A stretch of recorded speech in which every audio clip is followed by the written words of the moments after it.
ত্রয়োদশ জাতীয় সংসদ নির্বাচনে ভোটের দিন ঠিক হয়েছে 12ই ফেব্রুয়ারি। সারা দেশে বইছে সেই ভোটের হাওয়া।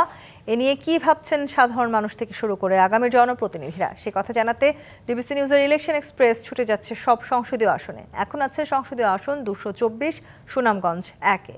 CSRM ডিবিসি ইলেকশন এক্সপ্রেস, আজ আছি সংসদীয় আসন 224 সুনামগঞ্জ 1। আমাদের সঙ্গে এই মুহূর্তে যুক্ত আছেন বাংলাদেশ জামায়াতে ইসলামীর মনোনীত প্রার্থী তুফাইল আহমেদ খান। জনাব তুফাইল আহমেদ খান, স্বাগত আমাদের অনুষ্ঠানে। শুরুতেই জানতে চাই, আমরা যেখানে আছি আমাদের পাশে মাটিয়ান হাওর, যদি কোনো কারণে হাওরের ফসলের কোনো ক্ষতি হয়, সুনামগঞ্জবাসী খেয়ে না খেয়ে পুরোটি বছর থাকতে হয়, এই কৃষকের ফসল রক্ষা বাদের স্থায়ী কি সমাধান আছে এবং ন্যায্য ফসলের জন্য কি পরিকল্পনা আপনার?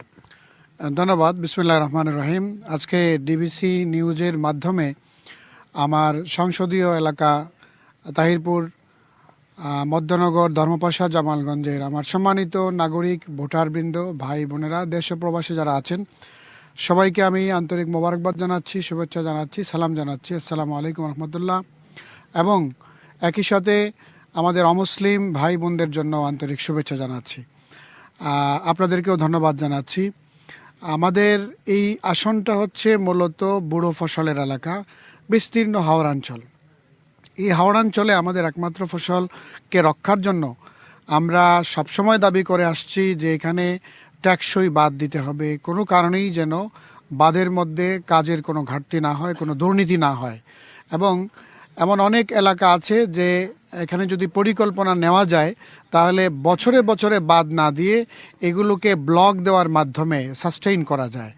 এইটা একটা পরিকল্পনায় নিয়ে আসতে হবে। আমি বিগত সময়ে নিজে ভিজিট করেছি অনেক জায়গায়, এরকম অনেক জায়গা আছে।